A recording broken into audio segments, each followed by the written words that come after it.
Level 1. The intern. You are 21 years old. You have a laptop that runs hot, a GitHub profile with 3 projects nobody has starred, and an offer letter that says unpaid internship, AI robotics division. You frame it anyway. You tell your parents it's competitive. You tell your friends it's basically a job. You tell yourself this is the beginning of something historic. And here's the thing, you're not wrong. You walk into the office on day 1, and the first thing you see is a robot arm moving on a test bench. Slowly, precisely, like it's thinking. Something fires inside your chest that you will spend the next 15 years chasing. Your job for the first month is data labeling. 8 hours a day, you look at images of robotic joints, and you draw boxes around them. Box, label, box, label. The AI needs to learn what a hinge looks like before it can become something that changes the world. You are the bottom of that process. You sit in the corner. You don't get invited to the Thursday meetings. You overhear conversations about funding rounds, sensor arrays, and DARPA contracts. Words you understand individually, but not yet in that order. The lead engineer walks past your desk 14 times a day and never says your name. You eat lunch alone twice a week. But here's what nobody tells you about Level 1. The invisibility is a gift. You are watching everything. You are absorbing the culture, the vocabulary, the unspoken rules of who defers to whom and why. You are learning the shape of the machine before it knows you exist. And one afternoon, 6 weeks in, you find mislabeled dataset that would have corrupted 3 weeks of training runs. You flag it quietly. The lead engineer says 2 words to you. Good catch. That's it. But something shifted. You don't know it yet. But the machine just noticed you. Level 2. The junior engineer. 6 months later, they offer you a paid role. Not a lot. Enough. Just enough to feel real. Your title is Junior AI Engineer, and you say it out loud in the mirror the first morning like it's a spell. Junior AI Engineer. Junior AI Engineer. You move from data labeling to model fine-tuning. You are writing actual code now. Python scripts that talk to robotic actuators. Reward functions for reinforcement learning loops. You are building things that move in the physical world. That feeling when you push a commit and a robotic arm changes behavior because of lines you wrote, that feeling is a drug unlike anything you have experienced before. You start staying late. Not because anyone asked you to. Because you can't stop. There are 5 other junior engineers. You watch them closely. 2 are brilliant and disorganized. 1 is average, but extremely well-liked. 1 is quiet and produces code that is quietly flawless. 1 talks constantly about things he will build someday. You learn more from watching them than from any tutorial. The pressure at Level 2 is subtle, but real. You are expected to figure things out without being told how. You break things. You get error logs that feel personal. You spend 4 hours on a bug that turns out to be a misplaced semicolon at 11 p.m. on a Tuesday. You don't tell anyone. You fix it. You move forward. But here's the hidden cost of Level 2 that they don't put in the job description. Your non-tech friends are starting to feel far away. You go to a birthday dinner and someone asks what you do, and you try to explain reinforcement learning in robotics. And you watch their eyes become polite and empty, and you change the subject to something safer. You start spending more time with the people at work. Not because you chose it. Because they're the only ones who understand the language you're now thinking in. The social drift begins here. Quietly. Without drama. Like a tide going out. Level 3. The mid-level engineer. You've been here 2 years now. You know where the good coffee is. You know which Slack channels actually matter. You know that the Thursday meetings are where decisions happen and the Monday stand-ups are where those decisions get announced, as if they were just made. You are now mid-level, senior in unofficial standing. Your code reviews carry weight. Junior engineers ask you questions and you answer without checking documentation. That competence, that deep, quiet, earned competence, is a different kind of drug than the early excitement. The early drug was novelty. This drug is mastery. You are now working on something real. The startup has a contract with a logistics company. Warehouse robots. Autonomous navigation through dynamic environments. This is not a demo anymore.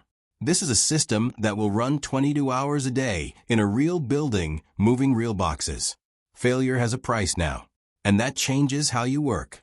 It changes how you think. It changes what you dream about at 3 a.m. when the deployment is in 4 days, and the edge case behavior in narrow corridors is still unstable. You start to understand what pressure actually means. Not deadline pressure, consequence pressure. There is a version of this robot that works and a version that doesn't. The version that doesn't cost the company the contract, costs people their jobs, maybe costs someone a physical injury if the navigation system fails at the wrong moment in the wrong aisle. You carry that weight in your body, in your shoulders. If you've made it this far, comment what level you're on right now. Because level 4 is where everything gets complicated. Level 4, the senior engineer. 3.5 years, maybe 4. You are senior now officially. The title change comes with a salary jump that feels significant until you calculate what your hourly rate actually is given the hours you work. You don't do that math twice. At senior level, the technical problems don't get harder. They get more ambiguous.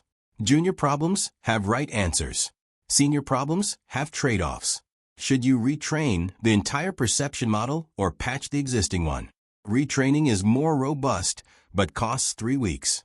Patching is faster, but creates technical debt that will hurt you in 18 months. The business wants it in 2 weeks. There is no correct answer. There is only a judgment call, and whoever made it owns the consequences. You own those calls now. And here's the shift that nobody prepares you for at level 4. You have become someone other engineers depend on. Not just for code reviews. For confidence. For direction. When the team hits a wall, they look at you. Not at the manager. At you. That is intoxicating and terrifying in equal measure. You start mentoring 2 junior engineers. One of them reminds you of yourself at level 1. Same fire. Same hunger.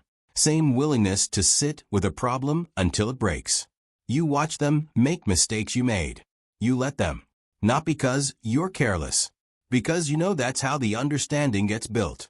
But something else is happening at level 4.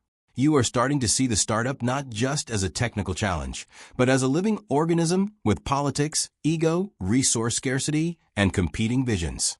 The CTO and the CPO are not aligned. You can feel it in how certain projects get prioritized and others quietly die. You can feel it in the energy of the room when both of them are present.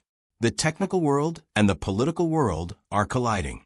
And you realize for the first time that being the best engineer in the room is not enough. That realization changes you. Level 5, the tech lead.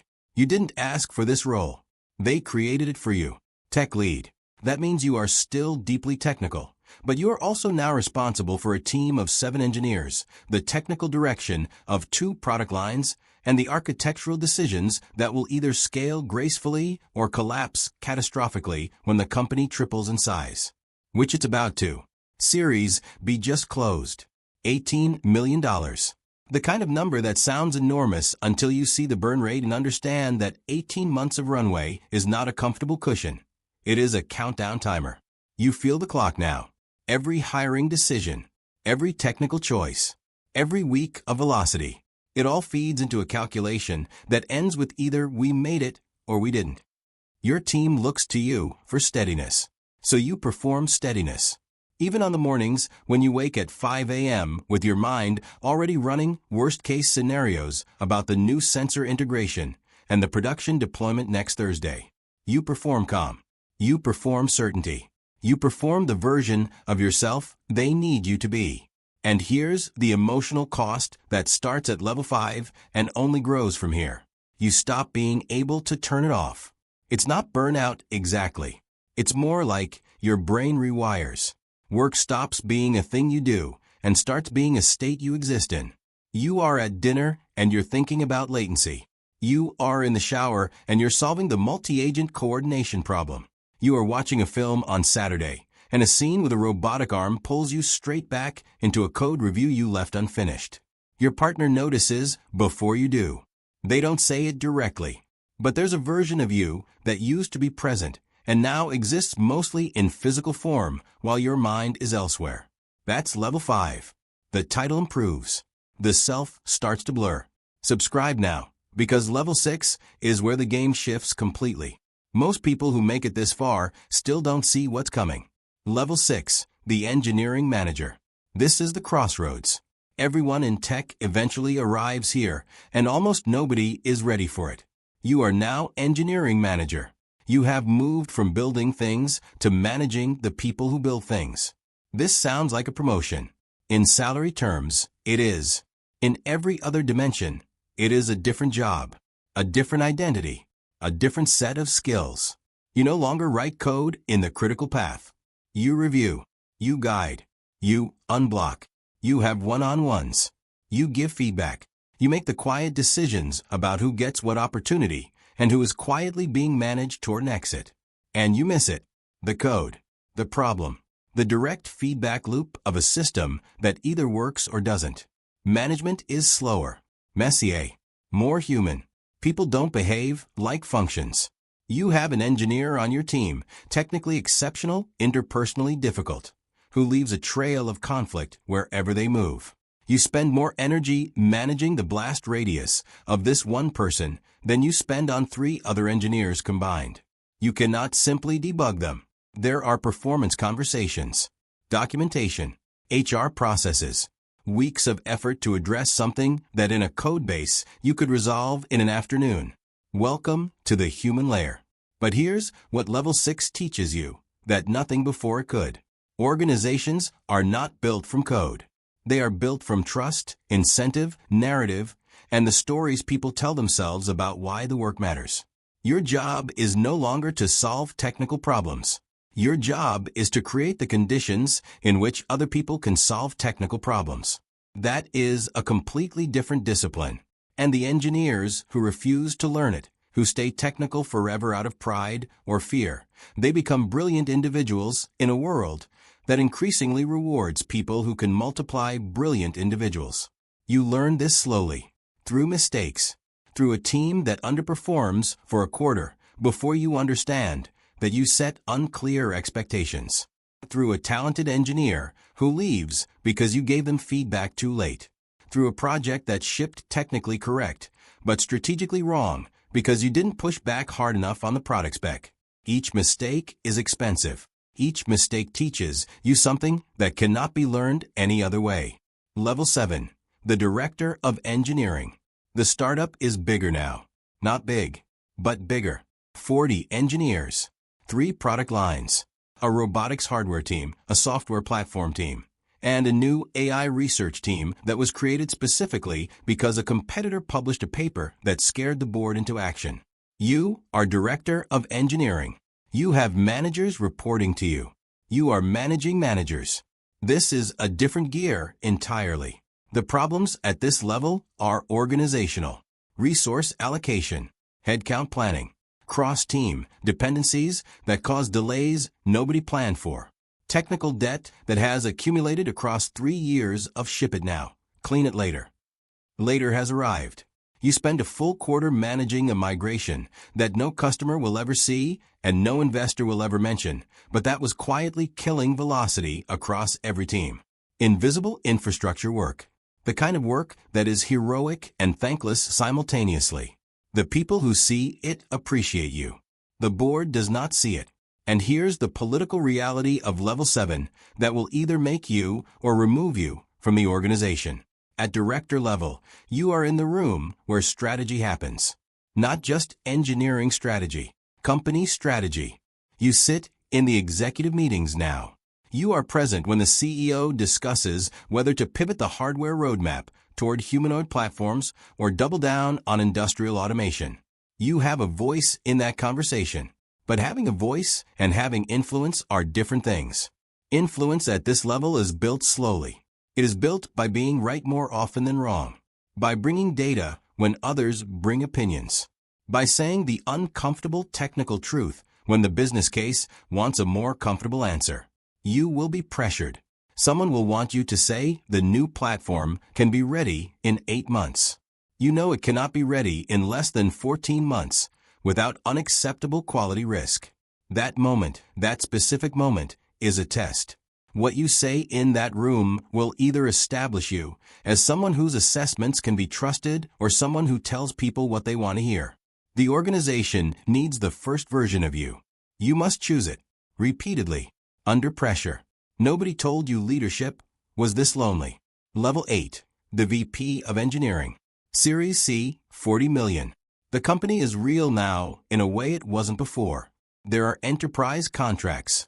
There are deployments in 4 countries.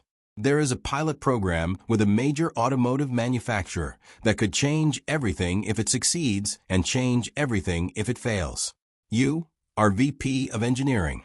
83 engineers. A department. A budget. A seat at every executive table.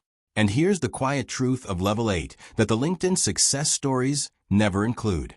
You are exhausted in a way that sleep doesn't fix. It is not physical. It is the exhaustion of sustained high-stakes judgment. Every day brings decisions that have real consequences for real people. A hiring freeze means people don't get the roles you promised them. A reorg means someone who was a manager last Tuesday is an individual contributor this Monday. A strategic pivot means 3 engineers spend a year building something that will never ship. You carry those decisions. You don't show it. You can't show it. The organization needs you steady. But at 2 a.m., in a quiet house, you feel the weight of every choice you made and the choices you're about to make. The version of you that started at level 1, excited, hungry, staying late to watch a robot arm move. That person seems very far away. You remember what it felt like to have a problem that fit entirely inside your own head. A coding problem. A clean system with defined inputs and outputs. Your problems don't have defined outputs anymore. Your problems are about people, culture, strategy, market timing, investor narrative, and the gap between what is technically true and what the company needs to believe to keep moving. This is the level where success stops feeling like success. Mid-script truth. Up until now, you were climbing, learning, growing, expanding. But something shifted somewhere around level 6 or 7, and you didn't notice it when it happened. The machine that you joined to build started building you, reshaping you. The hunger that drove you into late nights debugging robotic navigation code is still there, but now it's pointed at organizational problems, competitive threats, board dynamics, and a roadmap that seems to extend forever without a finish line. You used to know when you won. The code compiled. The robot moved. The test passed. Now, winning is quarterly, annual, theoretical. You are succeeding by every external measure. And some nights that is not enough. Level 9, the CTO. Somewhere along the way, the CEO called you into a conversation that felt different from other conversations. Not a performance review. Not a strategic discussion. A recognition.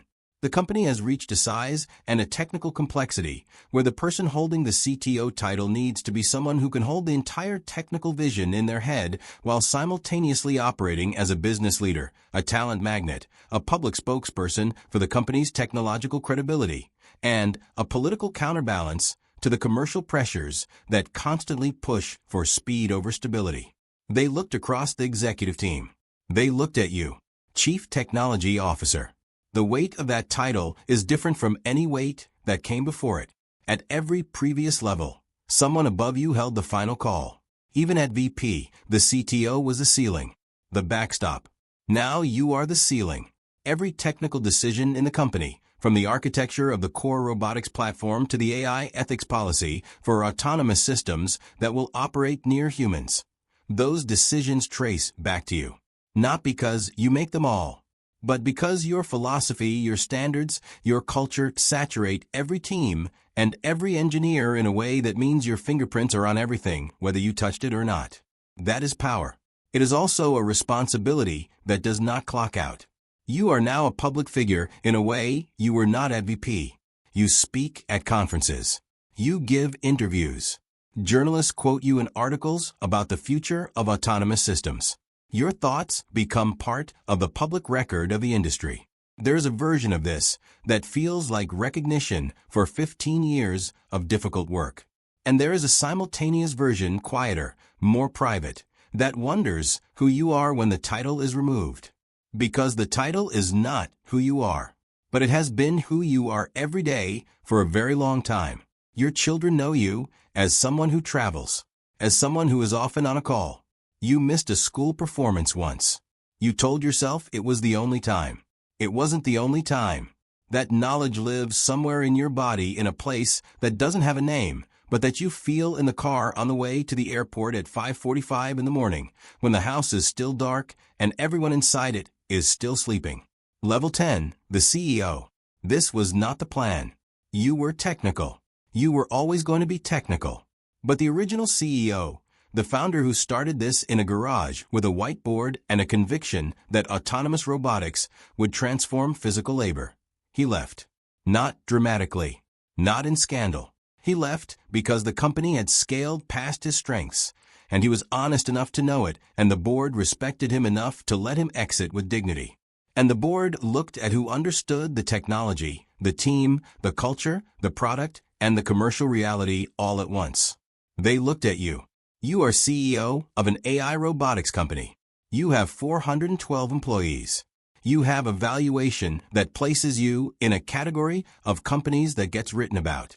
You are responsible for all of it. Every salary, every benefits package, every team that is working on something they believe in because you stood in front of them and made that belief feel reasonable. Every deployment in the field.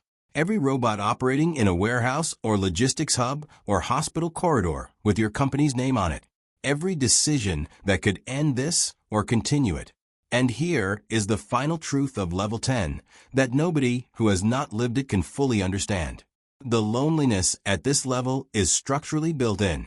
There is no peer in your building. Every person below you has a version of you in their mental model, a version that is decisive, certain, and in control. You must maintain that version while being the one person in the entire organization who knows where every gap is, where every risk is buried, and exactly how many things need to go right for the next 12 months to end where they need to end. You cannot share that fully with your team. Not because you don't trust them, because the weight of that full picture on the entire organization would change the energy in a way that would make the problems harder to solve. So you hold it. You process it privately. With your co-founder, if you have one. With a trusted advisor. In the quiet of the office at 10 p.m. after everyone else has gone home. You still love the robots. Sometimes you walk to the engineering floor late at night and you watch the test platforms running their routines. Smooth, precise, getting better every day because of hundreds of people who believe in something real. And you remember the intern who stayed late not because anyone asked, but because a robot arm moved and something fired in your chest that you spent the next 15 years chasing. You found it. The cost was everything you didn't expect. The reward is everything you hoped for. Both are true simultaneously. That is what Level 10 feels like. Somewhere right now, a 21-year-old is sitting in an interview at an AI robotic startup. They are nervous and excited, and they have rehearsed their answers about machine learning frameworks, and they have GitHub tabs open in case anyone asks. They think this is about building robots. They think this is about the technology. They don't know yet about the loneliness of Level 7, the sleepless weight of Level 9, the structural isolation of Level 10. They don't know that the machine they're about to enter will slowly and systematically change who they are. They don't know that 15 years from now they will sit in an office at 10 p.m. watching robotic test platforms run their routines and feel something so complex it doesn't fit inside a single emotion. They just know the interview is tomorrow, and they can't sleep because they want this so badly. The machine is waiting. It always is.